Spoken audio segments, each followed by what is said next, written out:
नमस्कार, मी विशाल पाटील।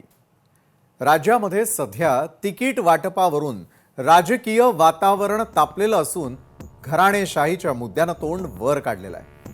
त्यामुळे निष्ठावंत मराठी कार्यकर्त्यांमध्ये नाराजी पसरल्याचंही चित्र दिसतंय। तर मनसेचे नेते संदीप देशपांडे यांनी भाजपवर टीका करत असताना गंभीर आरोप केलेत। आगामी महापालिका निवडणुकीसाठी भाजपकडून जवळपास 20 अमराठी चेहरे मैदानात उतरवले जात असल्याचं देखील संदीप देशपांडे म्हणाले। दुसरीकडे पुणे आणि पिंपरी चिंचवडमध्ये दोन्ही राष्ट्रवादी काँग्रेस एकत्र लढणार असल्याची माहिती आमदार रोहित पवारांनी स्वतः देत कुणाकुणावर जबाबदारी सोपवण्यात आलेली आहे याबद्दलही सविस्तर सांगितलं। दरम्यान राष्ट्रीय आणि आंतरराष्ट्रीय नजर टाकल्यास देशातील एका महत्त्वाच्या कायदेशीर निर्णयात उन्नाव बलात्कार प्रकरणातील दोषी आणि माजी आमदार कुलदीप सेंगरला सर्वोच्च न्यायालयानं मोठा धक्का दिलाय। दिल्ली उच्च न्यायालयानं सेंगरला जामीन मंजूर करण्याचा जो निर्णय दिला होता त्याला सर्वोच्च न्यायालयानं स्थगिती दिली आहे। तर तिकडे अमेरिकेनं ग्रीन कार्ड व्हिसाबाबत मोठा निर्णय घेतलाय। यात सर्व महत्त्वाच्या घडामोडींचा आढावा आपण घेणार आहोत आजच्या न्यूज प्लॅनेटमध्ये।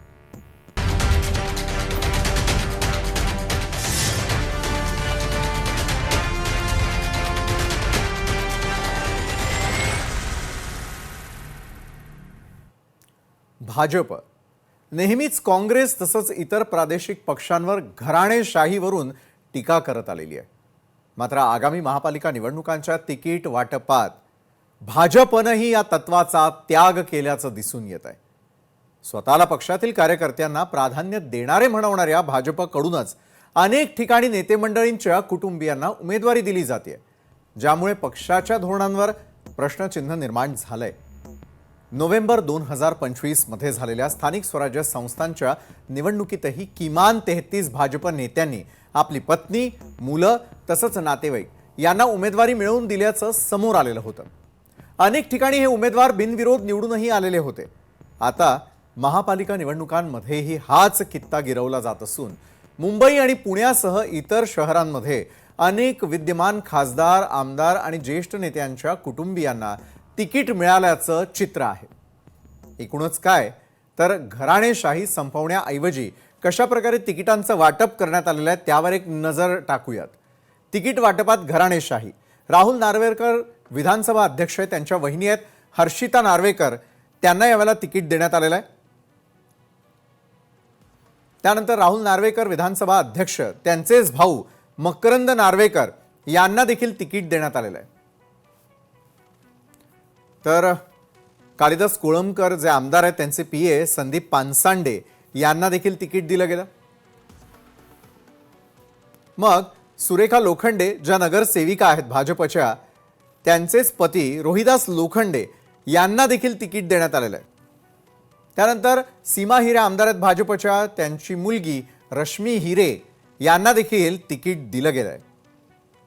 त्यानंतर आमदार सीमा हिरेंचेच दीर योगेश हिरे हे देखील भाजपकडून यंदा निवडणुकीसाठी समोर आलेले आहेत। मग आमदार नवाब मलिक, त्यांचे भाऊ कप्तान मलिक हे देखील यावेळेला निवडणुकीच्या रिंगणामध्ये आहेत। त्यानंतर नवाब मलिक आमदार आहेत, त्यांच्या बहीण सईदा खान या देखील निवडणुकीच्या रिंगणात। कप्तान मलिक यांच्या सून बुशरा नदीम मलिक त्या देखील मात्र या निवडणुकीमध्ये समोर येताना दिसतात। सुनील प्रभू आमदार, त्यांचे पुत्र अंकित प्रभू हे देखील आता मशाल या चिन्हावरती निवडणुकीच्या रिंगणात आहेत। विनायक राऊत माजी खासदार, त्यांचे पुत्र गीतेश राऊत यांना देखील उमेदवारी। त्यानंतर श्रीकांत सरमळकर माजी आमदार आहेत, त्यांचे जावई हरी शास्त्री हे देखील निवडणुकांच्या रिंगणात। प्रकाश फातर्पेकर माजी आमदार, त्यांच्या कन्या सुप्रदा फातर्पेकर या देखील निवडणुकीसाठी आता सरसावलेल्या आहेत। उपनेते अशोक धात्रक, त्यांचे पुत्र अजिंक्य धात्रक यांना देखील तिकीट देण्यात आलेलं आहे। त्यानंतर आमदार सुनील शिंदे, त्यांचे भाऊ निशिकांत शिंदे हे देखील निवडणूक लढवतील। मग किरीट सोमय्या माजी खासदार, त्यांचे पुत्र नील सोमय्या हे देखील निवडणूक लढवणार आहेत. राज पुरोहित माजी खासदार आहेत भाजपचे. आकाश पुरोहित त्यांचे पुत्र आहे, त्यांना देखील तिकीट वाटप करण्यात आलेलं आहे. नंतर दिवंगत खासदार गिरीश बापट यांच्या सुनबाई स्वरदा बापट भाजपकडून तिकीट घेऊन लढताना दिसतील.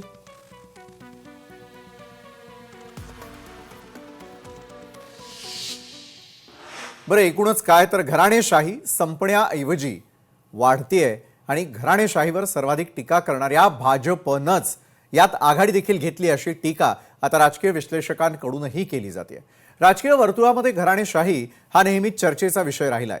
आगामी महापालिका निवडणुकीच्या पार्श्वभूमीवर तिकीट वाटपावरून विविध राजकीय पक्षांमधील घराणेशाही पुन्हा एकदा समोर आली आहे. अनेक पक्षांमध्ये वरिष्ठ नेत्यांच्या कुटुंबियांना उमेदवारीसाठी प्राधान्य दिलं जात असल्याचा आरोप होतोय. हे चित्र केवळ एका पक्षापुरतं मर्यादित नाहीये, तर अनेक प्रमुख पक्षांमध्ये हीच परिस्थिती दिसून येते. बरं, यावरून राजकीय पक्षांची भूमिका आणि त्यांचं तत्वज्ञान याबाबत प्रश्नचिन्ह निर्माण होत असतं.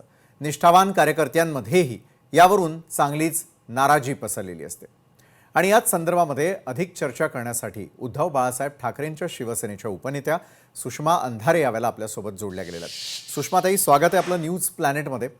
सगळ्यात महत्त्वाचा प्रश्न की आत्ताच आम्ही सगळ्या प्रेक्षकांना महाराष्ट्रातल्या विविध पक्षांनी दिलेली यादी दाखवलेली आहे, ज्यामध्ये उमेदवारीसाठी ही नावं पुढे आलेली आहेत. घराणेशाहीचे आरोप एकमेकांवरती करत असताना देखील प्रत्येक पक्षामध्ये मात्र ती घराणेशाही का दिसते? यंदा भाजपची जर आम्ही यादी पाहिली तर सर्वाधिक नातेवाईक मंडळी असतील, पीए असतील, ओळखी पाळखीचे असतील, त्यांना मात्र घराणेशाहीच्या माध्यमातून तिकीट दिली जात असल्याचं स्पष्ट होताना दिसतं. कुठे घेऊन चाललो आपण आपला महाराष्ट्र? कुठे घेऊन जातोय आपण राज्याचं राजकारण? सुषमाताई. खरं तर आता सगळ्या उमेदवारांच्या चर्चा दिसतात. त्या चर्चांमध्ये विशेषतः भारतीय जनता पार्टी जी सातत्याने वंशवादावरती बोलत राहते, सातत्याने घराणेशाहीवर बोलत राहते.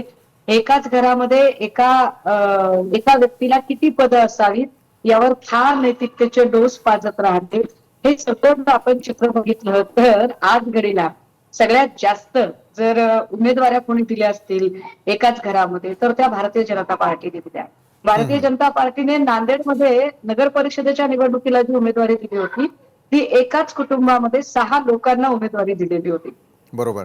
हे सगळं जर चित्र बघितलं तर पक्ष कोणताही असो, पण जेव्हा अशा पद्धतीने उमेदवाऱ्या मिळतात त्यावेळेला निश्चितपणे जो काम करणारा कार्यकर्ता आहे त्याला वाईट वाटणं फार स्वाभाविक आहे.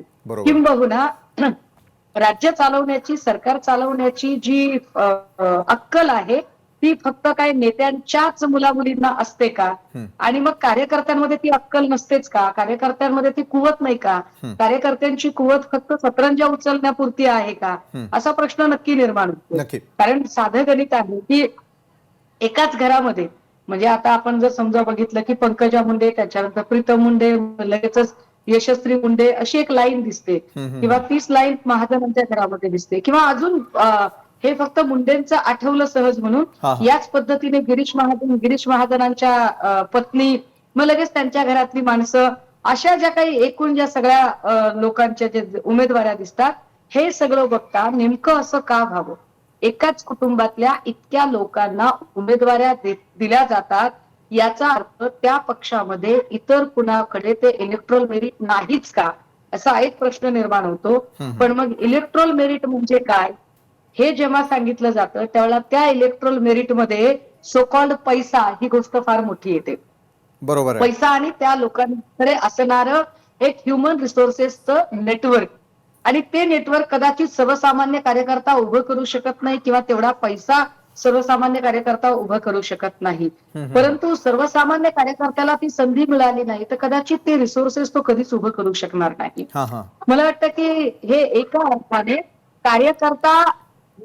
कार्यकर्ता नावाची जी आपल्याकडची जी सगळी एकूण मी जमात असा शब्द वापरेल, हा जो कार्यकर्ता वर्ग आहे या कार्यकर्ता वर्गाचं एका अर्थाने शोषण आहे. पक्ष कोणताही असो, कुठलाही पक्ष असेल, पण यामध्ये निश्चितपणे कार्यकर्त्यांचं शोषण आहे. आता राहुल नार्वेकरांच्या सारखा माणूस आधी विधान परिषदेवर जाणार, मग विधानसभेवर जाणार, मग विधानसभा झाली की लगेचच पुन्हा त्याच्याच कुटुंबातल्या लोकांना पुन्हा उमेदवाऱ्या दिल्या जाणार. मग इतरांनी काय करायचं अशा वेळेला? हा बरोबर. प्रश्न निर्माण होतो. हम्म, काल परवा आपण एक काय एक निमंत्रण पत्रिका बघितली हो. की एका निमंत्रण पत्रिकेमध्ये एकाच घरातले 2 खासदार 3 खासदार दिसतात. 3 खासदार, एक उपमुख्यमंत्री, 2 आमदार असं जर चित्र दिसत असेल हम्म. तर इतर लोकांना स्कोप काय आहे? मग इतर लोकांनी फक्त झेंडे आणि मग झेंडा तुमचा खांदा आमचा घट्टे पडेपर्यंत तो झेंडा आम्ही बाळगायचा आहे. मग त्या त्या खांद्यांना बळकटी कधी मिळणार आहे? ही बरोबर. बळकटी दिली जावी असं निश्चितपणे, कारण मी सुद्धा एका पक्षाचा एक छोटा कार्यकर्ता आहे. हम्म, हम्म. त्यामुळे कार्यकर्त्यांना नेमकं काय वाटतं? आता माझ्यासारखा एखादा माणूस असतो की नाही बाबा, मला निवडणूक राजकारणातच जायचं नाहीये, मी संघटनात्मक याच्यामध्ये खुश आहे बरोबर की, आहे. कारण निवडणुकीच्या राजकारणात जो पैसा लागतो तो पैसाच माझ्याकडे नाही हे फार उघडपणे स्पष्टपणे मान्य करते. बरोबर. आता महानगरपालिकेच्या एकूण निवडणुकाची जी खर्चाची मर्यादा आहे ती आदर्श खर्चाची मर्यादा आचारसंहितेने घालून दिलेली ती 15 लाखाची मर्यादा आहे. हो हो. पण मला सांगा 15 लाखात कुठलं इलेक्शन होतंय? आज घडीला एका महानगरपालिकेच्या एका नगरसेवक पदाच्या इलेक्शनला 5 ते 10 कोटी रुपये लागत आहेत. तर 10 कोटी कोणाच्या बापाचे आणायचे? हम्म, हम्म, त्यामुळे ज्यांच्या बापाकडे 10 कोटी रुपये असतील त्यांची मुलं उभी राहतील इलेक्शनला. ज्यांच्या बापाकडे 10 कोटी रुपये नसतील त्यांची मुलं उभी राहू शकणार नाहीत. इतका साधा फंड आहे तो. बरोबर आहे. मात्र तुम्ही ज्या प्रकारे कार्यकर्त्यांचं मन ओळखून आहात, ग्राउंडवरती तुम्ही जातात, अनेक कार्यकर्त्यांच्या रोज भेटीगाठी आपण घेत असता. मग मला तुमच्याकडून एकच जाणून घ्यायचं आहे, उद्या मला तिकीट हवं असेल तर निकष एखादा पक्ष नेमके काय काय लावत असतो? उद्या सतरंजा उचलणारा कार्यकर्ता हा मोठ्या पदावरती जाऊ नये का? त्यानं थेट निवडणुकांमध्ये सहभाग घेऊ नये का? त्यानं जिंकून येऊ नये का? याबद्दल अनेक संभ्रम आजही मतदारांमध्ये आहेत, कारण त्यांच्या समोर आलेला उमेदवार नेमका कुठल्या निकषांवर निवडला गेलेला आहे, त्याचं जे मेरिट सर्टिफिकेट आहे किंवा त्याने आजपर्यंत काय काम केलेलं आहे, प्रगती पुस्तक कसं नेमकं चेक करावं, असे अनेक संभ्रमात जाणारे प्रश्न निर्माण होतात. कारण ज्यावेळेला आम्ही याद्या बघतो अरे घराणेशाहीचं त्यामध्ये बोलबाला असलेला दिसतो, त्यावेळेला सर्वसामान्य कार्यकर्त्यांनी आशा सोडून द्याव्या का? सुषमाताई. मला वाटतं कार्यकर्ते मिळाला असता तर कार्यकर्त्यांकडे निष्ठा हा निकष लागतच नाही. निष्ठा हा निकष जर कार्यकर्त्यांना लागला असता तर कदाचित सगळ्या निष्ठावंतांना आता मिळाल्या असत्या. पण निष्ठा हा निकष लागण्यापेक्षा तो किती चांगल्या लबाड्या करू शकतो किंवा तो किती चांगला पैसा खर्च करू शकतो, त्याच्याकडे मनी, मेंटल, मसल या तीनही गोष्टी त्याच्या सोकॉल्ड इलेक्ट्रॉल मेरिट मध्ये आहेत का? कारण सज्जन, सरळ, जो संयमी आहे, जो सरळ मार्गी आहे आणि ज्याला फार काही काय म्हणता येईल क्लुप्त्या करता येत नाहीत, असा माणूस निवडणुकीच्या राजकारणात कदाचित या सगळ्याच्या दृष्टिकोनातून अडाणी माणूस ठरत आहे. बरोबर आहे. नक्कीच तुम्ही एक तर जळजळीत सत्य सांगण्याचा आज प्रयत्न केला. मतदार राजाचे डोळे उघडलेले असतील आणि जेही उमेदवारी घेऊन आज उमेदवारीचे फॉर्म भरायला जातील किंवा उमेदवारी आपली सिद्ध करण्यासाठी निवडणुकांना सामोरे जातील त्यांना आपण शुभेच्छा देऊयात. सुषमाताई, धन्यवाद, तुम्ही आमच्यासोबत जोडला गेलात आणि सविस्तर चर्चा केली त्यासाठी. त्यानंतर याच मूळ आणि महत्त्वाच्या मुद्द्यावरती अधिक चर्चा करण्यासाठी यावेळेला शिवसेनेच्या प्रवक्त्या शायना एनसी आपल्यासोबत जोडले गेले आहेत. शायनाजी, दिवसभर तुम्ही पाहिलेलं असेल की अनेक उमेदवारांच्या याद्या जाहीर झालेल्या आहेत, अनेक पक्षांना आपापले उमेदवारही दिले आणि आपल्या चिन्हावरती आपल्या पक्षाकडून त्यांना उमेदवारी जाहीर करण्यात आली. मात्र या सगळ्या प्रकरणामध्ये कुठेतरी घराणेशाहीचा मुद्दा सर्वात आधी समोर येताना दिसतो. आजच्या याद्यांवरती जर नजर टाकली तर भाजपच्या याद्यांमध्ये सर्वाधिक घराणेशाहीचे असलेले अनेक जण त्या ठिकाणी तिकीट मिळवताना दिसतात. अनेकांचं बॅकग्राऊंड जे आहे, विविध पक्षाचे नेते मंडळी असतील, जे उमेदवार असतील, त्यांचं कुठेतरी बॅकग्राऊंड जे आहे ते चांगलं नसल्याचंही दिसतं. कुठेतरी गुन्हेगारी कृत्य त्यांच्याकडनं झालेली आहेत किंवा कुठेतरी नाव गोवलं गेलेलं आहे. अशांना देखील ज्यावेळेला तिकीट मिळलं जातं त्यावेळेला सर्वसामान्य मतदारांनी कुणाला मतदान करावं, मला ही प्रोसेस आपल्याकडून समजून घ्यायची आहे. शायनाजी. सर्वप्रथम म्हणजे हे जे स्थानिक स्वराज असो किंवा म्युनिसिपल कॉर्पोरेशन्स, हे आहे कार्यकर्त्याचं इलेक्शन. तर नक्कीच कार्यकर्त्याचा भाव असणार की ते लढायचं, ते त्यांना एक संधी दिलं आणि 2017च्या नंतर हे पहिल्यांदा इलेक्शन आहे. तर कॅन्डिडेट्स जिथे त्यांचे परिवारला प्रमोट करतात, बीएमसीच्या तुम्ही बघितलं तर डिनेस्टी पॉलिटिक्स घेऊन खूपच प्रश्न उतरला आणि एक एक पक्षांना ते कधी कधी विनेबिलिटी सांगायचं आहे, कधी कधी हे सांगायचं की हे ट्रेंडची गरज आहे. परंतु सर्वप्रथम Bhiwandi Nizampur municipal corporation election मध्ये तुम्ही बघितलं तर खूपच यंग ऍस्पिरंट्स पण आहे, पण ते आहे फॅमिली ड्रिव्हन. बरोबर. तर मला हे म्हणायचंय की जेव्हा फॅमिलीज मध्ये काम आहे, सपोर्ट बेस आहे, नेटवर्क आहे, तिथे त्यांना जिंकायला त्रास नाही होत आणि इट्स अ हेड स्टार्ट. आता नेम रेकग्नेशन तुम्ही बघा तर खूप मोठे मोठे परिवार पण आहे ज्यांच्या बॅकग्राऊंड आणि रेकग्नेशन जे आहे ते वोटर्स बघतात, वोटर ठरवतात. ते लेगसी ट्रेडिशन जे आहे जिथे परिवारचे इन्व्हॉल्वमेंट आहे तिथे ते carry forward the family ideology. परंतु मला वाटते की सरनेम न बघता लोक आता खूपच सशक्त आहे हे बघायचं की कोणाला वोट करायचं. आणि जेव्हा वोट करतात तर ते वोट आहे काम बद्दल. आणि हे परसेप्शन की तुम्ही कोणता परिवार चे संबंधित आहे तर तुम्हाला हेड स्टार्ट नक्कीच असू शकतो, परंतु तुमचं काम नाही तर ऑन ग्राउंड तुमची स्वीकारता नाही. मला फक्त हे सांगायचंय की हे स्पर्धांमध्ये न जाताना की शिवसेना असो किंवा भाजप किंवा अन्य कोणता दल, आमचे नेते आदरणीय एकनाथजी शिंदे स्वतः स्टोरी तुम्ही बघा. एक शाखा प्रमुख जे मुख्यमंत्री बनून आज उपमुख्यमंत्री आहे आणि आमचे पक्षाचे अध्यक्ष आहे. आणि त्यांनी इतकी एक छान वातावरण केलं की कार्यकर्त्यांना पण संधी भेटते. हे बघून मला वाटते you need to lead by example. आणि हेच आहे आमचं पूर्ण मत याबद्दल. बरं, पण शायनाजी, मला तुमच्या पक्षाचं आणि तुमचं पर्सनली मतही लक्षात आलं. मात्र ज्यावेळेला तुम्ही बोलताय, आम्ही बाजूला काही दृश्य दाखवतो यावेळेला. अनेक कार्यकर्ते जे सतरंजा उचलतात, वर्षानुवर्षे एकनिष्ठ राहून आपल्या पक्षासाठी काम करतात, मात्र बाहेरून आलेल्यांना तिकीट मिळतं आणि ते जे कार्यकर्ते इतके वर्ष प्राणपणाला लावून त्या पक्षासाठी कार्य करत असतात त्यांना तिकीट मिळत नाही. मग अशा वेळेला त्यांचा हुंदका फुटतो. ते प्रचंड प्रमाणात रडतात, कधी कधी गोंधळही घालतात. अनेक वेळेला तुमच्या कार्यालयांच्या बाहेरून जाण्यासही ते मनाई करताना दिसून येत असतात. अशा कार्यकर्त्यांना काय सांगाल? अशा कार्यकर्त्यांसाठी या निवडणुका नसतात का? हा, हे खरं म्हणतात तुम्ही आणि मी डॉज नाही करणार क्वेश्चनला. मला पण वाईट वाटते, पण एक कॉन्स्टिट्युन्सी मध्ये एकच उमेदवार असू शकतो, राईट? तर विनेबिलिटी क्रायटेरिया पण बघायचं आहे आणि आमची संवेदनशीलता आहे ते कार्यकर्त्याबद्दल जे ज्यांना संधी नाही दिलं. परंतु तुम्ही जेव्हा एक पक्ष मध्ये आहे तर सगळं लढणार तर काम कोण करणार ते पण बघा तुम्ही.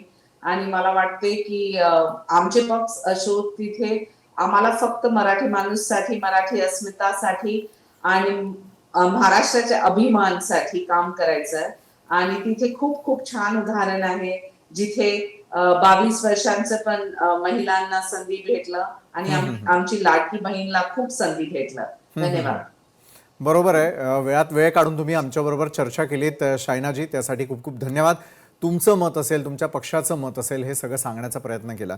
मात्र आजही दिवसभरामध्ये अनेक बातम्या आमच्यापर्यंत आल्या ज्यांचं नाव उमेदवारांच्या यादीमध्ये आहे. ते प्रचंड प्रमाणामध्ये आनंदी आहेत आणि ते आता कामाला लागलेले आहेत की कशा प्रकारे या निवडणुकांमध्ये स्वतःला जिंकून आणावं लागणार आहे आणि सर्वाधिक मतं आपल्याला मिळतील यासाठी मतदार राजाकडे ते आता येरझाऱ्या घालताना दिसतील.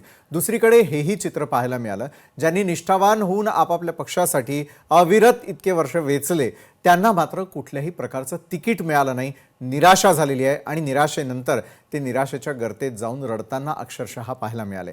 न्यूज प्लॅनेटच्या अगदी सुरुवातीला आम्ही आज ज्यांना उमेदवारी मिळालेली आहे त्या उमेदवारांची तिकीटं आणि त्यांचे पक्ष दाखवण्याचा प्रयत्न केला.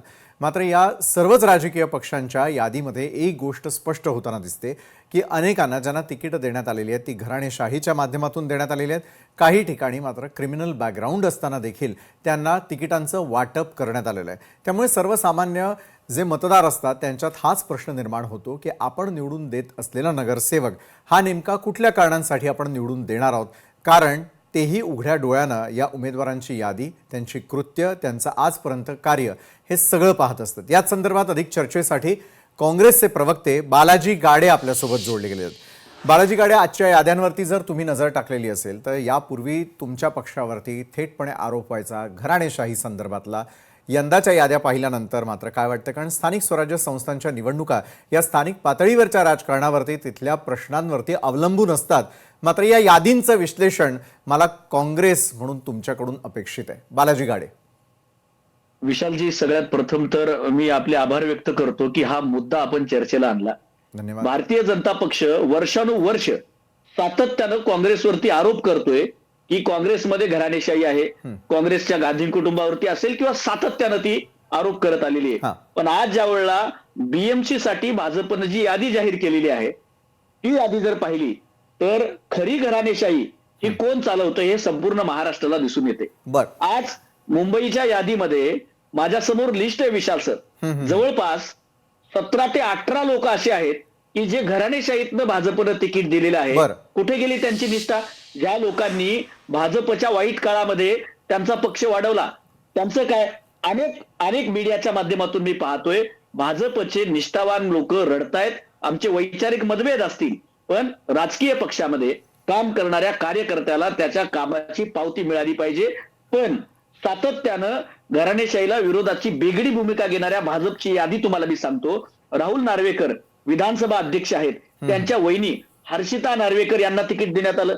त्याचबरोबर राहुल नार्वेकरांच्या वहिनी बरोबरच त्यांचा भाऊ मकरंद नार्वेकर यांना सुद्धा भाजपनं तिकीट दिलं.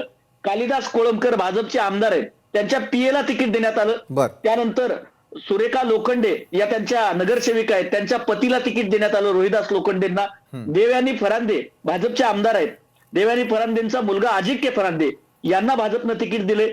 सीमा हिरे आमदार आहेत, त्यांची मुलगी रश्मी हिरे हिला तिकीट दिलेलं आहे. त्याचबरोबर सीमा हिरेंचा दीर योगेश हिरे, म्हणजे एकाच घरामध्ये 2-2 तिकीटं देण्याचं काम भाजपनं केलंय. नवाब मलिक राष्ट्रवादीचं जर सांगायचं म्हटलं तर त्यांच्या भावाला तिथं तिकीट दिलेलं आहे. नवाब मलिकांच्या बहिणीला तिकीट दिलेलं आहे. त्यानंतर पुढे त्यांच्या घरामध्ये 3 तिकीट आहेत सून त्यांची. म्हणजे नवाब मलिकांच्या घरामध्ये तब्बल 3 तिकीट आहेत. बर. भाऊ, बहीण आणि सून. सुनील प्रभू ते आता हे ठाकरेंचं आहे, त्यांनी पण दिलेलं आहे. मुळात हे जर आपण बघितलं तर एकंदरीतच हे लक्षात येईल की आज भाजप जे काँग्रेसवरती आरोप करत आलेली आहे हे बिनबुडाचे असून त्यांचाच पक्ष हा घराणेशाहीनं ग्रासलेला आहे. निष्ठावान भाजप कार्यकर्त्याला अजिबात किंमत नसून बर. त्याच्या पलीकडे जाऊन त्यांनी गुन्हेगारी प्रवृत्तीच्या आणि कुटुंबातल्या लोकांना तिकीट दिलेलं आहे. ही सत्तेची मस्ती आहे विशालजी, की बर. आम्ही कुणालाही निवडून आणू शकतो, कारण आमच्याकडे बोगस मतदार याद्या आहेत, आमच्याकडे निवडणूक आयोग आहे. हाच त्याच्या मागचा पण एकंदरीत मग गर्भित बालाजी आहे. गाडे, मला आपल्याला समार- प्रश्न हा विचारायचा आहे की एक विरोधक म्हणून तुम्ही सत्ताधाऱ्यांवरती हे अनेक प्रश्न उपस्थित करताय. तुमच्या पक्षाचा उमेदवारी देत असतानाचा नेमका क्रायटेरिया काय? कारण पहा, या वेळेला देखील आम्ही अनेक उमेदवार पाहिले जे आशा लावून बसलेले होते प्रत्येक पक्षाचे की आज तरी आपण केलेल्या कामाचं फलित म्हणून मला तिकीट मिळणार. मात्र शेवटच्या क्षणापर्यंत जोपर्यंत एबी फॉर्म त्यांच्या हातात पडत नाही तोपर्यंत आपल्याला उमेदवारी मिळणार आहे का, पक्षासाठी आपण लढणार आहोत का, जिंकून येणार आहोत का, याचं गणितही त्यांना मांडता येत नसतं. तुमच्या पक्षामध्ये तिकीट कसं दिलं जातं? कारण प्रत्येक पक्षाची आपली एक स्वतःची प्रणाली असते. तुमच्या पक्षाची प्रणाली काय? बालाजी गाडे. मुळात काँग्रेस पक्षामध्ये आम्ही तिकीट देत असताना तो व्यक्ती विचारधारेशी किती प्रामाणिक आहे हे आम्ही आता पाहतो. कोणती कारण विचारधारा? ज्या पद्धतीनं काँग्रेसची विचारधारा लोकशाहीला मानणारी, संविधानाला मानणारी, आमचं भाजपसारखं नाहीये कुणालाही घ्यायचं, मग तो भलेही मग ते पालघर हत्याकांडातल्या गुन्हेगारांना सुद्धा भाजपनं आपल्यामध्ये घेतलं होतं. त्याचबरोबर म्हणजे अगदी नाशिकचे गुन्हेगारांची प्रकरणं असतील किंवा भारतीय जनता पक्षाच्या उमेदवारांची यादी काढली तर मला आज विश्वास आहे की त्यातले 25 ते 40% लोक हे गुन्हेगारी प्रवृत्तीचे आहेत. अगदी आज म्हणून आमचा जो क्रायटेरिया आहे, तुमच्या प्रश्नाचं अगोदर उत्तर देतो, आमचा क्रायटेरिया स्पष्ट आहे की जो न घाबरता संविधान, लोकशाही मूल्ये, शिव फुले शाहू आंबेडकर, गांधी, नेहरूंचा विचार ज्याच्या हृदयामध्ये आहे, जो पक्षासाठी इमानदारीनं काम करतोय आणि जो पक्षाचा विचार पुढे नेतोय, भारतीय जनता पक्षाच्या जुलमी राजवटीच्या विरोधामध्ये जो निर्भीडपणे लढतोय आणि ज्याचं इलेक्टिव्ह मेरिट आहे, त्या कार्यकर्त्याला काँग्रेस पक्ष तिकीट देतो. पण याच्या उलट दिशेनं आपण जर भाजपचं किंवा राष्ट्रवादी, शिंदे गट, अजित पवार गट आणि शिंदे गट जर यांचं पाहिलं तर त्याच्याकडे पैसा किती अधिक आहे, मसल पॉवर किती अधिक आहे, तो जोर जबरदस्ती करून किती मतदान आणू शकतो आणि कसा निवडून येऊ शकतो. सज्जू मलिकांचं उदाहरण आहे. राष्ट्रवादी काँग्रेसनं राजित पवारांनी त्यांना उमेदवारी दिली. अहो तो तडीपार आहे. किती म्हणजे तुम्ही क्रिमिनल केस मधला कुठलाही गुन्हा उचला तो त्याच्यावरती आहे. तो बरं. तडीपार आहे, खंडणीचा गुन्हा आहे, खुनाचे गुन्हे आहेत, अपहरणाचे गुन्हे आहेत. अशा तडीपार व्यक्तीला तुम्ही तिकीट देता आणि त्याच्यावरती राष्ट्रवादी काही स्पष्टीकरण देत नाही. सत्तेत बसलेले राज्याचे गृहमंत्री तथा मुख्यमंत्री माननीय देवेंद्र फडणवीस हे दात खिळी लावून बसतात आणि निवडणूक आयोग हे सहन करतो. या देशाची लोकशाही व्यवस्था कुठे नेऊन ठेवलेली आहे? देवेंद्र फडणवीस असं का घडू देत आहेत? तर त्यांना ही अनागोती माजवायची आहे. सत्तेच्या पुढे आम्ही काही करू, ही जी सत्तेची मस्ती भाजपला आणि त्यांच्या मित्र पक्षांना आलेली आहे ती निश्चित पद्धतीने या देशाची लोकशाही व्यवस्था बुडवून टाकणार आहे. पण आम्ही याचा विरोध करत राहू. आणि उदाहरण म्हणून तुम्हाला सांगतो, काँग्रेस पक्षाचे राज्याचे अध्यक्ष हर्षवर्धन सपकाळ यांना देशाचे नेते राहुल गांधी असतील, मल्लिकार्जुन खरगे साहेब असतील, यांनी त्यांना राज्याचं अध्यक्ष केलं. ते कोण्याही घराणेशाहीतून आलेले नाहीयेत. याच्या अगोदरचे नाना पटोले असतील किंवा काँग्रेसचे गटनेते तथा माजी विरोधी पक्षनेते विजय वडेट्टीवार, ते कोण्याही घराणेशाहीतून आलेले नाहीयेत. त्यामुळे काँग्रेस ही सर्वसामान्य लढणाऱ्या कार्यकर्त्यांना संधी देते. उलट भाजप चोर, गुन्हेगार, डाकू, मसल पॉवर, मनी पॉवर ह्या लोकांना संधी देते.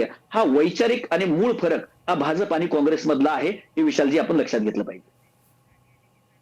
बरं, पण एका बाजूला खोपोलीचं आपण आताच बघितलेलं एक ताजं उदाहरण होतं की नगरसेवक पद मिळतं. नगरसेवक पद मिळाल्यानंतर पतीला जीव गमवावा लागतो, मारहाण केली जाते आणि जीव जाईपर्यंतचं महाराष्ट्राचं राजकारण अगदी कसं अगदी नाही. मुळात ही खोपोलीची एक घटना आहे विशालजी. ही एक घटना नाहीये. मी महाराष्ट्रातल्या जर घटना सांगायचं म्हटलं तर गेल्या, हा गृह खात्याचा रिपोर्ट आहे बरोबर. की गेल्या 2-2.5 वर्षामध्ये 80% गुन्हेगारीचं प्रमाण हे राज्यामध्ये वाढलेलं आहे. बरोबर. हे एनसीआरबीचे सुद्धा आकडे आहेत. याचं कारण स्पष्ट आहे किंवा याचं उत्तर स्पष्ट आहे की राज्याचे गृहमंत्री म्हणून देवेंद्र फडणवीसांनी इतका अपयशी आणि कमकुवत गृहमंत्री महाराष्ट्रानं आतापर्यंत पाहिला नाहीये. बरं. आज गुन्हेगारांना धाक राहिलेला नाहीये. दिवसाढवळ्या बलात्कार होत आहेत, दिवसाढवळ्या मर्डर होत आहेत, दिवसाढवळ्या खून होत आहेत. करणारे सुद्धा सत्तेतलेच लोक आहेत. हे सुद्धा विशालजी हे गांभीर्यानं आपण लक्षात घेतलं पाहिजे. कोण आहेत करणारे? हे सत्तेतील आमदार खासदारांनी पोसलेले गुंड आहेत का? आणि म्हणून गुन्हेगारी जी वाढतीये, हे जे खून होत आहेत, याला सत्तेचं अभय आहे, बळ आहे. गुन्हेगारांना माहिती आहे की माझ्या पाठीमागे हे सरकार आहे, त्यामुळं ही अनागोदी माजलेली आहे. आज राज्य हे ड्रग्सच्या विळख्यामध्ये आहे. पुणे देशाच्या टॉप 5 मध्ये 100 म्हणजे देशाच्या टॉप 3 मध्ये पुणे शहर हे ड्रग्स मध्ये गेलेलं आहे. अगदी नागपूरची तीच परिस्थिती आहे. विशालजी तुम्हाला वास्तव सांगतो एक गंभीर, महाराष्ट्रातल्या 3 टायर किंवा क किंवा ड वर्ग जे शहर आहेत, महापालिका आणि नगर परिषदा, तिथं सुद्धा 200-300 रुपये दिल्याच्या नंतर नशेच्या गोळ्यांची स्ट्रीप भेटते आणि त्याच्यातनं ही पुढे गुन्हेगारी होते. हे का वाढलेलं आहे? तर अदानींच्या पोर्टवरती ड्रग्स मिळतं, त्यानंतर ते राज्यभरामध्ये सगळीकडे येतं. हे सगळं सरकार पुरस्कृत रॅकेट आहे का, ही आमची शंका आहे. आणि आमचा आता आरोप आहे की याला सगळं हे करण्यामध्ये राज्याचे गृहमंत्री आणि देवेंद्र फडणवीस जबाबदार आहेत. अन्यथा जर त्यांनी कायद्याचा धाक दाखवला असता, कायदा आणि सुव्यवस्था कशासाठी असते? दंड संहिता जी देशामध्ये निर्माण करण्यात आली ती यासाठी निर्माण करण्यात आली की जुलूम, जबरदस्ती आणि अन्याय, अत्याचार आणि क्राईम करणाऱ्या लोकांना भीती वाटावी. पण ती धाक, तो कायद्याचा धाक नसल्यामुळे, उलट गुन्हेगारांना अभय मिळत असल्यामुळं ही अनागोदी माजलेली. याला सर्वस्वी जबाबदार सत्ताधारी देवेंद्र फडणवीस आणि बालाजी त्यांचे गाडे, सगळे हे झाले मित्रपक्ष आहेत. तुमचे आणि तुमच्या पक्षाचे आरोप थेट मुख्यमंत्र्यांवरती. मात्र मला एक विचारायचं, सर्वपक्षीय म्हणून सर्व पक्षांनी गुन्हेगारी पार्श्वभूमीचे असलेले उमेदवार आमच्यासारख्या मतदारांवर का लादावे? याला कुठेतरी आळा बसावा, यासाठी आता मतदारांनाच आवाज उठवावा लागणार आहे की प्रत्येक पक्षानं आपापली विचारधारा आता चेक करणं जास्त गरजेचं झालंय? नाही सर, याच्यामध्ये दोन्हीही मुद्दे महत्वाचे आहेत. मी माझ्या पक्षाबद्दल सांगू शकतो.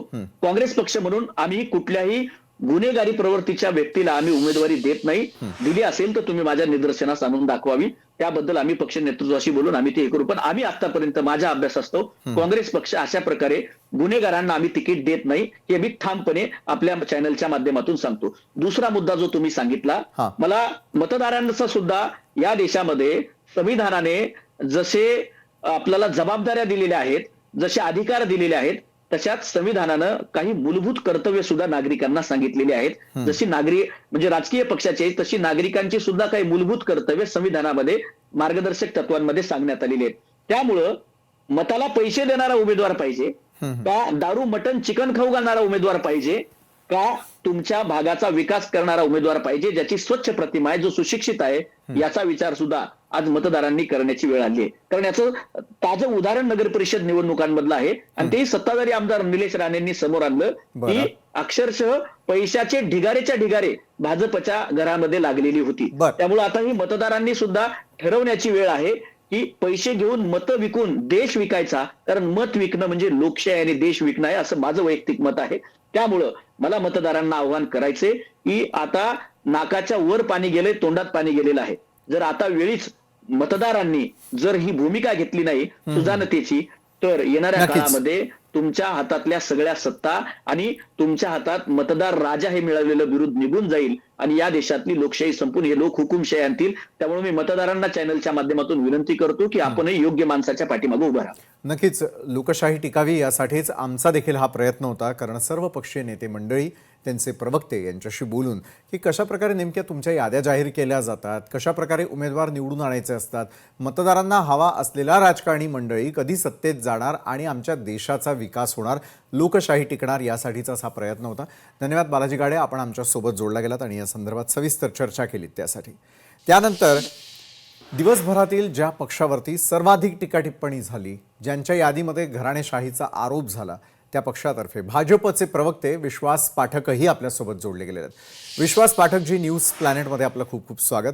खरं तर आज आपल्या पक्षाच्या असलेल्या यादीवरती जर नजर टाकली तर घराणेशाहीला आजपर्यंत विरोध असताना देखील घराणेशाहीच्या माध्यमातून आलेल्या यादीमध्ये भाजपची यादी सर्वात जास्त घराणेशाहीचं तिकीट वाटप करणारी ठरते का?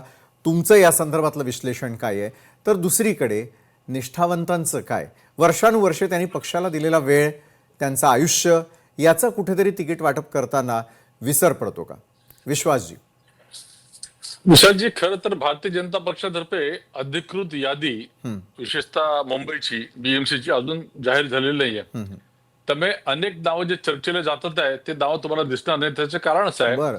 की माननीय मुख्यमंत्री देवेंद्रजी फडणवीस यांनी घोषणा केलेली आहे की जे वर्तमान आमदार, खासदार, मंत्री आहेत त्यांच्या मुलांना तिकीट दिल्या जाणार नाही. बरं. जसं कोल्हापूरच्या महाडिकांनी आपल्या मुलाचं उमेदवारी अर्ज मागे घेतला, अशा प्रकारच्या घटना तुम्हाला दिसतील. तर भारतीय जनता पक्ष हा एकमेव असा पक्ष आहे की जो घराणेशाहीवर बिलकुल विश्वास ठेवत नाही. जसं हे नितीन नबीन म्हणून जे आमचे आता राष्ट्रीय अध्यक्ष झाले, हे आजपर्यंत कोणाला माहित नव्हते. व्हेरॅज घराणेशाही कशाला म्हणतात की मोतीलाल नेहरू, जवाहरलाल नेहरू, इंदिराजी, नंतर राजीवजी, राहुलजी, सोनियाजी, प्रियंकाजी, ही घराणेशाही झाली. किंवा तिकडे शरद पवार, नंतर मग सुप्रिया सुळे, ही घराणेशाही झाली. बरं. किंवा आदित्य ठाकरे, उद्धव ठाकरे, राज ठाकरे, त्यांचे चिरंजीव, ही घराणेशाही झाली. भारतीय जनता पक्षामध्ये तुम्ही असं एक देखील उदाहरण दाखवा की आमचे अध्यक्ष हे पुढचे अध्यक्ष कोण हे आम्हाला माहितच नसतात. आता एखादी व्यक्ती, तिचे वडील आमदार असू शकतात, त्यांना तिकीट मिळू शकतं. मी तर म्हणतो भारतीय जनता पक्षाचा एक कार्यकर्ता म्हणून त्यांना ते देखील देऊ नये. मात्र कधी कधी निवडणुका इज ऑल अबाउट विनेबिलिटी. तर विनेबिलिटीसाठी तुम्हाला जर काही तडजोड करावी लागली तर ती करणं देखील आवश्यक असते, अपरिहार्य आहे. मी त्यांचं समर्थन करत नाही, कारण शेवटी तुम्हाला देशासाठी, राज्यासाठी किंवा शहरासाठी जर बदल आणायचे असतील तर तुम्हाला सत्तेला तुम्ही पादाक्रांत करणं हे अतिशय आवश्यक आहे. त्यामुळे या गणितामध्ये, विनेबिलिटीमध्ये हे देखील आवश्यक असतं. म्हणून काही ठिकाणी अशा लोकांना तिकीट दिल्या जातात, मात्र त्याचं भारतीय जनता पक्षाचा कार्यकर्ता म्हणून मी कधी समर्थन करणार नाही. बरोबर आहे विश्वास पाठकजी, आपण दोन्ही मतं सांगितली. एक म्हणजे भाजपचे प्रवक्ते म्हणून देखील, आणि काही गोष्टींचं तुम्ही समर्थनही करत नाही. मात्र जेव्हा मतदार राजा एखाद्या उमेदवाराला निवडून आणण्यासाठीची तयारी करत असतो, त्याचं मत, अमूल्य मत हे त्या उमेदवाराला देण्यासाठी तयार असतो, त्यावेळेला अनेक वेळेला गुन्हेगारी पार्श्वभूमी असलेले देखील अनेक जण सक्रिय दिसून येतात राजकारणामध्ये. तरी देखील एखादा पक्ष त्यावरती विश्वास का ठेवत असतो? राहिला राहता विनेबिलिटीचा प्रश्न. अनेक कार्यकर्ते हे फार विश्वासानं आपापल्या पक्षांच्या कार्यालयासमोर गेले, मात्र रडत रडत बाहेर पडतानाही दिसून आले. त्यांच्या मनातला आक्रोश होता की इतके वर्ष आम्ही निष्ठावान राहिलो, मात्र पक्षानं आमची जाण ठेवली नाही. अशा कार्यकर्त्यांना काय सांगू इच्छिता तुम्ही? विनेबिलिटी नेमकी ठरते कशावरती? उमेदवारी देताना किंवा त्याला एखादा उमेदवाराचा एबी फॉर्म देत असताना कुठला क्रायटेरिया लावला जात असतो? विश्वासजी. नाही, भारतीय जनता पक्षामध्ये नक्कीच आमचा अतिशय चांगला एक सर्व्हे असतो. काही प्रोफेशनल एजन्सी सर्व्हे करतात, आमचा स्वतःचा एक सर्व्हे असतो आणि सर्व्हेच्या माध्यमातून आम्हाला देखील कधी कधी धक्कादायक वाटतं की या व्यक्तीला तिकीट का मिळालं. हा. मात्र तो सर्व्हेमध्ये पहिला आलेला असतो. पण भारतीय जनता पक्षामध्ये आमचे कार्यकर्ते जास्त प्रमाणामध्ये गोष्टी स्वीकारतात, मनाविरुद्ध घडल्या तरी स्वीकारतात, कारण तो सर्व्हेमध्ये पुढे आलेला असतो. आता उदाहरण देतो की तुमच्याच प्रोफेसर बदले आमचे नवनाथ बन हे आता भारतीय जनता पक्षामध्ये आले. बरोबर. मात्र सर्व्हेमध्ये ते वॉर्ड नंबर 135 मध्ये खरोखरच 135 प्रथम क्रमांकावर आले. हा हा हा. आता त्यांचं बॅकग्राऊंड काय, म्हणजे हे खरं तर सांगायला नको, मात्र त्यांचे वडील बीडमध्ये एका सरकारी दवाखान्यामध्ये चतुर्थ श्रेणी कर्मचारी, त्यांना काही बॅकग्राऊंड नाही, मुंबईमध्ये येतात, ते आपलं काम करतात. त्यामुळे अशी तुम्हाला मी कितीतरी नावं देतो ज्यांना पॉलिटिकल काही बॅकग्राऊंड नाही. त्यामुळे भारतीय जनता पक्ष आणि विनेबिलिटी हे समीकरण हे अतिशय ट्रान्सपरंट आहे आणि त्या दृष्टीनेच आम्ही उमेदवारी देत असतो. आता मी एक मुद्दा तुम्हाला सांगू इच्छितो की जे मतदार आहेत ना, मतदारांना देखील काही अपरिहार्यता असतं. हा. त्याला 1, 2, 3, 4 पैकी एकाला निवडायचं असतं किंवा मग नोटा हे बटन दाबायचं. आता त्याला सगळेच उमेदवार आवडतात असे नाही, पण त्यातल्या त्यात जो योग्य, त्यातल्या त्यात जो चांगला, त्याला ते मत दिलं जातं. आता ही एक डेमोक्रेसी आहे, डेमोक्रेसीची एक पद्धत आहे, इलेक्ट्रल सिस्टम आहे, हा. ही हळूहळू ती बदलते आहे. परंतु ते जोपर्यंत दोषमुक्त होत नाही तोपर्यंत या गोष्टींमध्येच राहून आपल्याला एक चांगलं सरकार देण्यासाठी जे जे करावं लागतं ते करणं भाग असतं. निश्चितच आहे आणि त्या क्रायटेरियावरतीच प्रत्येक राजकीय पक्ष सत्तेचं स्वप्न देखील पाहताना दिसून येत असतं. यंदाच्या निवडणुकांचा जर आपण विचार केला तर विविध प्रकारची राजकीय समीकरणं आपल्याला संपूर्ण महाराष्ट्रभर पाहायला मिळत आहे.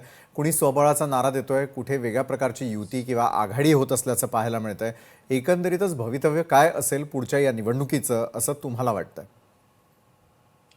नाही, निवडणुकीचं भवितव्य चांगलंच आहे. शेवटी काय की ही एक प्रोसेस आहे, इलेक्शनची ही जी एक महिन्याची प्रोसेस हा, आहे, हा. ही प्रोसेस आपल्याला जरा वेदनादायी वाटते, पेनफुल वाटतं. मात्र एकदा ती प्रोसेस पूर्ण झाली, एकदा सरकार स्थापन झालं, तर मग भारतीय जनता पक्ष किंवा आमचे सहयोगी पक्ष आहे ते ज्या प्रकारे केंद्रामध्ये राज्यामध्ये काम करतात हे जनतेने पाहिलेलं आहे. त्यामुळे डबल इंजिन सरकारचा काय फायदा होतो हे महाराष्ट्राने पाहिलं. आता आम्ही ट्रिपल इंजिनचा नारा दिलेला आहे. त्यामुळे लोकल बॉडीज मध्ये देखील तुम्ही भारतीय जनता पक्ष किंवा मित्र पक्षांना जर निवडून दिलं तर थेट मोदीजी जे म्हणतात ते खालपर्यंत त्या योजना राबवता येतील, की तुमच्या मनामध्ये जे काही हे केंद्रापर्यंत आपल्याला पोहोचवता येईल. मला असं वाटतं की सध्या जे काही चालू आहे हे अतिशय पॉझिटिव्ह असं चित्र आहे. बरं. देशामध्ये अनेक बदल घडतात आहे आणि तरुण मतदार हा खरोखरच ट्रान्सपरंटली इंडिपेंडेंटली मतदान करतोय. बरोबर आहे. विश्वासजीत, जाता जाता एक शेवटचा प्रश्न मला आपल्याला विचारायचा आहे आणि तो म्हणजे असा की तुम्ही आता मगाशी म्हणालात की ज्या प्रकारची यादी आम्ही आता प्रेक्षकांना दाखवतोय की भाजपची अधिकृत यादी येणार, अनेक नावं त्यामध्ये नसणार, मात्र कुठल्या प्रकारचे सरप्राईजेस असतील, जसं नवनाथ बनी यांचं तुम्ही मगाशी उदाहरण दिलं की वॉर्ड क्रमांक 135 मधून त्यांना उमेदवारी देण्यात आलेली आहे. त्यासाठी ज्यावेळेला तुम्ही सर्व्हे केला असेल, इंटरनल सर्व्हे असेल, त्यावेळेला नंबर 1 म्हणून ते त्या ठिकाणी निवडून आलेले असतील, त्यामुळे पक्षानं त्यांना उमेदवारी दिलेली आहे. आणखी असे धक्कादायक कुठल्या प्रकारचे निकाल किंवा नावं समोर येण्याची शक्यता आपल्याला वाटते? काय तुम्ही एक्सक्लुझिव्ह आमच्या प्रेक्षकांना सांगू इच्छिता? मी एवढंच सांगेल की समजा एखाद्या वर्तमान मंत्री, आमदार, खासदाराच्या मुलाला तिकीट दिलं असेल किंवा ते यादीत नाव दिसत असेल जे अजून अधिकृत नाही आहे, ते नावं गळतील. बरं. आणि जो काही आम्ही क्रायटेरिया ठरवला आहे त्या क्रायटेरियाप्रमाणे जे जे सर्व्हेमध्ये नंबर 1 आलेले आहेत ते सर्व तुम्हाला त्याच्यामध्ये दिसतील. आज आमच्यातले जे काही नावं पुढे आलेले आहेत याच्यामध्ये भारतीय जनता पक्ष म्हणून अतिशय अशी पॉझिटिव्ह बरं. अशी एक रिॲक्शन आहे. लोक अतिशय खुश आहेत की निवडणूक उमेदवार निवडताना अतिशय योग्य ती काळजी देवेंद्रजींनी त्यांच्या टीमने घेतलेली आहे असं ते दिसत आहे. नक्कीच. धन्यवाद विश्वास पाठकजी, तुम्ही आमच्यासोबत इतकं सविस्तरपणे सांगितलं आणि आमच्या सगळ्या प्रेक्षकांपर्यंत प्रत्येक पक्षाची नेमकी बाजू काय असते, कशा प्रकारे त्यांच्यात उमेदवार निवड केली जात असते, उमेदवार निवडून आल्यानंतर पुढची प्रोसेस आणि वेनेबिलिटी नेमकं कशा प्रकारे हे सगळे क्रायटेरियाज पाळले जात असतात त्याविषयी आपण सविस्तर चर्चा केली. धन्यवाद. यावेळेला शिवसेनेचे प्रवक्ते डॉक्टर राजू वाघमारे आपल्यासोबत जोडले गेले आहेत. डॉक्टर राजू वाघमारे, सध्या सर्वच पक्षांमध्ये चर्चा सुरू आहे की आपले उमेदवार आणि उमेदवारांच्या यादी संदर्भातले आणि तिकीट वाटपही त्या ठिकाणी केलं जातं. निष्ठावंतांना डावलून कुठेतरी एखाद्या उमेदवाराला त्या ठिकाणी तिकीट दिलं जातं ज्यावेळेला गुन्हेगारी पार्श्वभूमी असते किंवा घराणेशाहीचा थेट आरोप होत असताना दिसतो. असं का होतंय? नाही, एक गोष्ट लक्षात घ्या की घराणेशाही ठरवून केली जात नाही. कारण काही लोकांच्या घरामध्ये त्यांची मुलं ऑलरेडी राजकारणात आलेली असतात. बरं. त्यांनी काम सुरुवात केलेलं असतं, विभागामध्ये ते फिरत असतात मग अशा परिस्थितीमध्ये त्यांच्यावर अन्याय पण होतो की जर ते काम करत असतील आणि त्यांना जर आपण तिकीट दिलं नाही हं. ज्या पद्धतीने ते काम करतायत तर तो एक अन्यायच होतो. त्याच्यामुळे घराणेशाही सर्वसाधारणपणे मला असं वाटतं हं. की जी मुलं आहेत किंवा जे नातेवाईक आहेत ते जर तुमच्या राजकारणात नसतीलच हं. आणि तुम्ही त्यांना धरून बांधून जर राजकारणात आणत असाल हा. आणि त्या पद्धतीने जर तुम्ही त्यांना करत असाल तर ते चुकीचं आहे. नाही, मग पण ते कार्यकर्त्यांच्या निष्ठेचं काय? म्हणजे कार्यकर्ताही वर्षानुवर्षे काम करत असतो, त्याच्यावर अन्याय करत नाही पक्ष. नाही नाही नाही माझं असं मत नाही की तुम्ही घराणेशाहीला मतं दिली पाहिजेत आणि त्यांना तिकीट दिली पाहिजेत. मी फक्त एक बाजू सांगितली हा.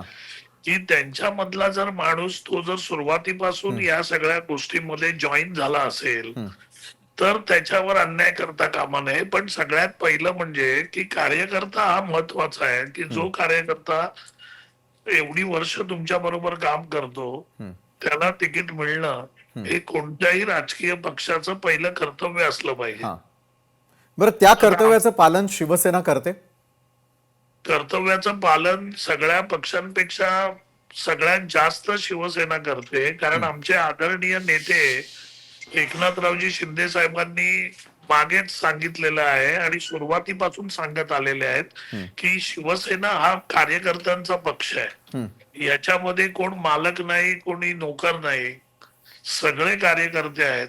आणि साहेब स्वतः ज्यावेळी कार्यकर्त्यासारखं राब राबतात, गल्ली बोळात फिरतात, जिथे जिथे आपत्ती असते तिथे स्वतः जातात, रस्त्यावर उभे राहतात, संकटात मदत करतात. ते ज्यावेळी कार्यकर्ता म्हणून काम करतात तीच प्रेरणा प्रत्येक शिवसैनिकाला मिळते. आणि त्याच्यामुळे हा कार्यकर्त्यांचा पक्ष आहे हे ज्यावेळी आमचे सर्वोच्च नेते सांगतात त्यावेळी शिवसेनेची भूमिका ही कार्यकर्त्यांच्या पाठीमागे उभा राहणारा पक्ष अशीच आहे. म्हणून ज्यावेळी केंद्रात सरकार ज्यावेळी बसलं साहेबांनी सांगितलं त्यावेळी साहेबांचे एक चांगले शब्द होते की राजा का बेटा राजा नहीं बनेगा, जो काम करता है वो राजा बनेगा. बरं, पण भाजपची यादी, तुमचेच मित्र पक्ष आहेत ते, त्यांच्या यादीमध्ये घराणेशाही असल्याचं स्पष्ट दिसतंय.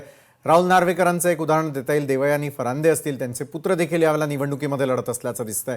मग अशा वेळेला मित्र पक्ष ज्यावेळेला घराणेशाहीला प्राधान्य देतात त्यावेळेला तटस्थ भूमिका शिवसेनेची असेल?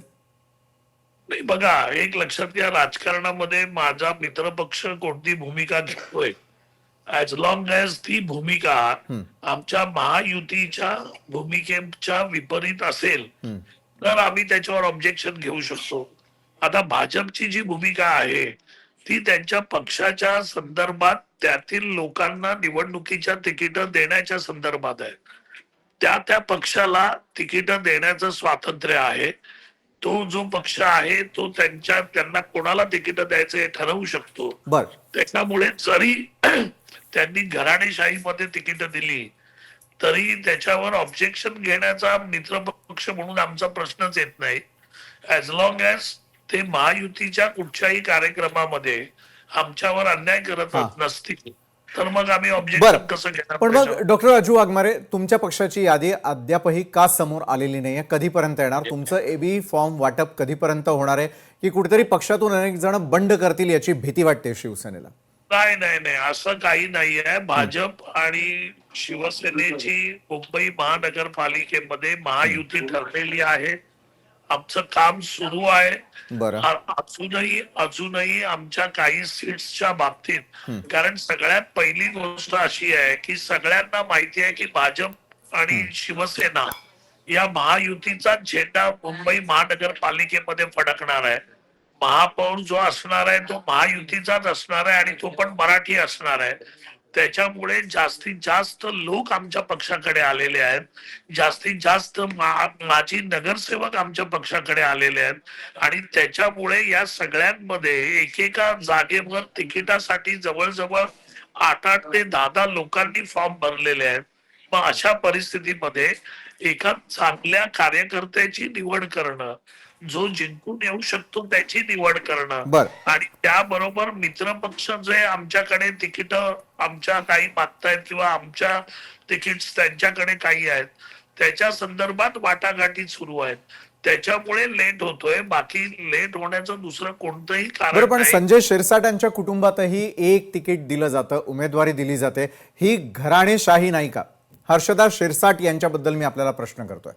नाही, मला बघा कसं आहे, संभाजीनगरमध्ये आदरणीय आमचे मंत्री संजय शिरसाटजी 3 वेळचे आमदार आहेत. हा, आणि ते 3 वेळा आमदार असताना त्यांच्या पूर्ण राजकीय कारकिर्दीमध्ये त्यांची मुलगी, त्यांचा मुलगा त्यांना पूर्णपणे सहभाग करत होते. बर, आणि जर त्याच्याकडे आपण बघितलं तर याचा अर्थ 15 वर्ष हर्षदा राजकारणामध्ये आहे.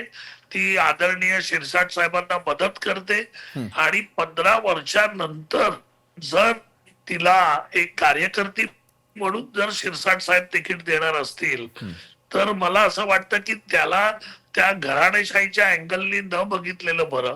कारण घराणेशाहीचा अँगल जो आहे तो मी मगाशीच सांगितला की तुम्ही राजकारणात नाही आहात आणि तुम्हाला डायरेक्ट राजकारणात येऊन बसवलं तर त्याला घराणेशाही आपण बोलू शकतो. पण घराण्यातले लोक जर काही कितीतरी वर्ष राजकारणात असतील आणि म्हणून फक्त घरातला एक माणूस राजकारणात आहे म्हणून जर आपण त्यांना तिकीट द्यायचं नाही ठरवलं तर तो त्यांच्यावर पण अन्याय आहे. बरं, नक्कीच डॉक्टर राजू वाघमारे, धन्यवाद. तुम्ही लोकशाही मराठी बरोबर सविस्तर बोललात यासाठी.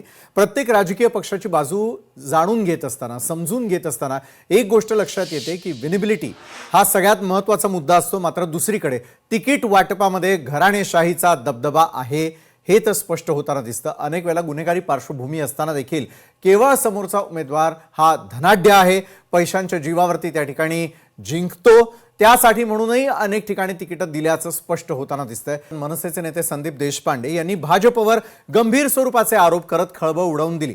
आगामी महानगरपालिका निवडणुकीच्या पार्श्वभूमीवर भाजपकडून तब्बल 20 अमराठी उमेदवारांना तिकीट देण्यात आल्याचा दावा संदीप देशपांडे यांनी केलाय. त्यामुळे भाजपचा खरा चेहरा समोर आल्याची टीका त्यांनी केली आहे. देशपांडे यांच्या म्हणण्यानुसार भाजपनं निवडणुकीच्या रिंगणात उतरवलेल्या उमेदवारांच्या यादीत सुमारे 20 अमराठी चेहरे आहेत. मुंबई ही मराठी माणसाची असून मुंबईचा महापौर मराठीच होईल अशी मनसेची भूमिका आहे. अशा परिस्थितीमध्ये भाजपकडून अमराठी उमेदवारांना पुढे केलं जाणं हे मराठी अस्मितेवरती गदा आणण्यासारखं आहे असा पवित्रा मनसेनं घेतलाय. या घडामोडींमुळे भाजपचे मराठी प्रेम बेगडी असून सत्तेसाठी त्यांचा खरा चेहरा आता समोर आलेला आहे अशी टीका संदीप देशपांडेंनी केलेली आहे. त्यामुळे येणाऱ्या महानगरपालिकेत महापौर मराठी होईल असा दावा ठोकणारे भाजप, त्यांचा खरा चेहरा या यादीनंतर समोर आलाय.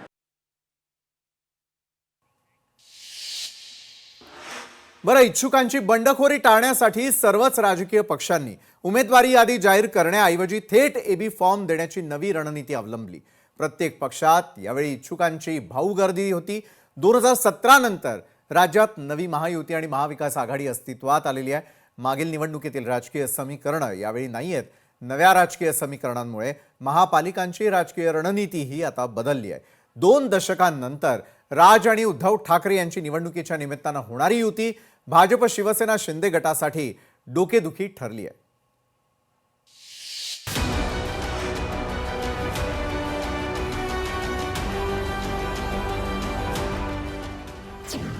उमेदवारांना थेट एबी फॉर्म देण्याची नवी रणनीती, इच्छुकांची बंडखोरी टाळण्यासाठी फॉर्म्युला.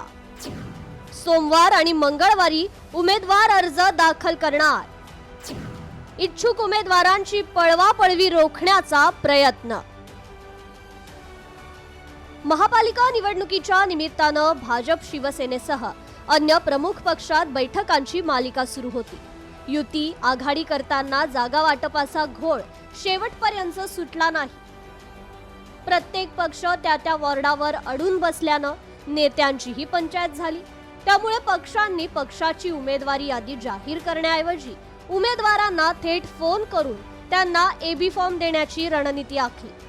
संभाव्य उमेदवाराला थेट पक्ष कार्यालयात बोलावलं जात असल्यानं ज्यांना उमेदवारी मिळणार नाही अशांना अन्य पक्षाची उमेदवारी मिळवण्यासाठी संधी द्यायची नाही.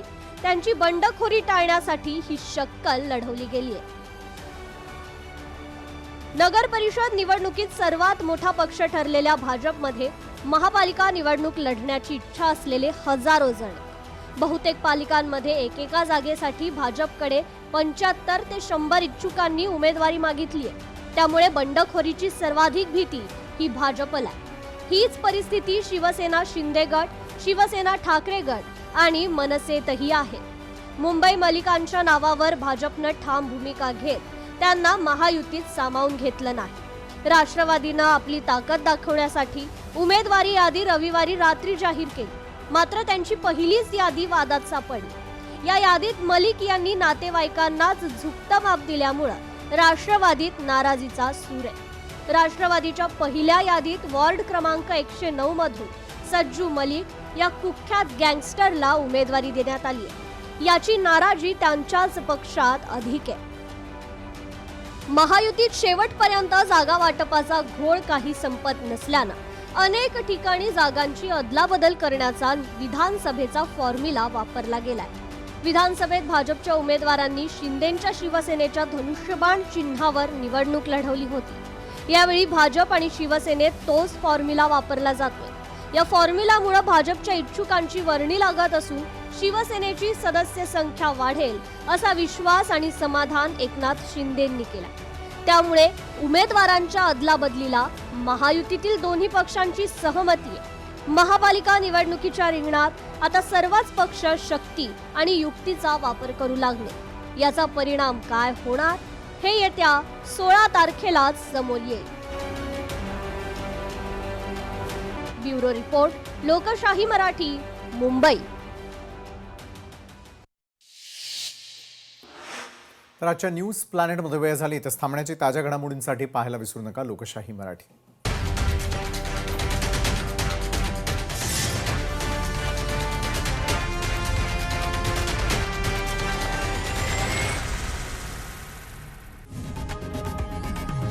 लोकशाही मराठी ऐका, पहा, जागरूक रहा.